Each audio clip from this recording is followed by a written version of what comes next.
তিনটি পাপের কারণে তিনটি গজব নাজিল হয়।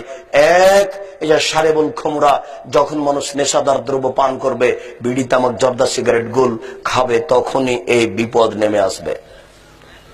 দুই, জাহারাতুল কায়নাত, মেয়েরা যেদিন নাচবে, আশ্চর্য, প্রত্যেকটা প্রায় মোবাইলে মেয়ে নাচে, প্রায় দোকানে মেয়ে নাচে। এটা গাজীপুর, এটা ঢাকা শহর।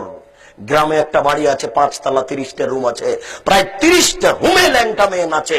এটা ঢাকা শহর, 30 তলা বাড়ি, 150টা রুম আছে, প্রায় রুমে ল্যাংটা মেয়ে নাচে। আল্লাহ রাসূল এই কথা বলছেন যে 2 নম্বর পাপ মেয়ে যখন নাচবে।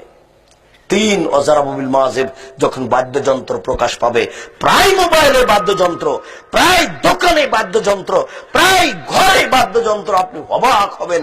দেখেন আল্লাহ রাসূলের কথা একবারে হুবাহু মিল আছে। 3টি পাপের কারণে 3টি গজব নাজিল হয়। দেখি আপনার মনে থাকবে কিনা, বাড়ি যাবেন আর বলবেন আল্লাহ রাসূল বলেছেন 3টি পাপের কারণে 3টি গজব নাজিল হয়। দেখি গজব 3টে মনে আছে কিনা, বলেন তো দেখি। 1,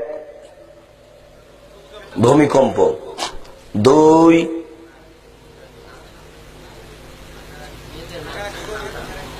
2, আকার আকৃতি পরিবর্তন।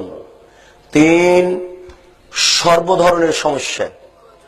এগুলো গজব 3টা আগে সিরিয়াল দেন, পাপ 3টে পরে। গজব 3টা আগে সিরিয়াল, বাড়ি যাবেন আর বলবেন 1, ভূমিকম্প। 2, আকার আকৃতি পরিবর্তন। 3, সর্বধরনের সমস্যা। এই 3টি হলো গজব। এবার পাপ। 1, নেশাদার দ্রব্য পান করা।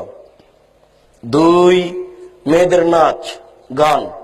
3, বাদ্যযন্ত্র। মনে থাকে যেন। 1, নেশাদার দ্রব্য পান করা। 2, মেয়েদের নাচ। 3, বাদ্যযন্ত্র।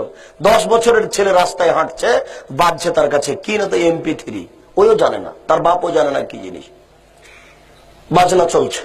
অবাক হতে হবে।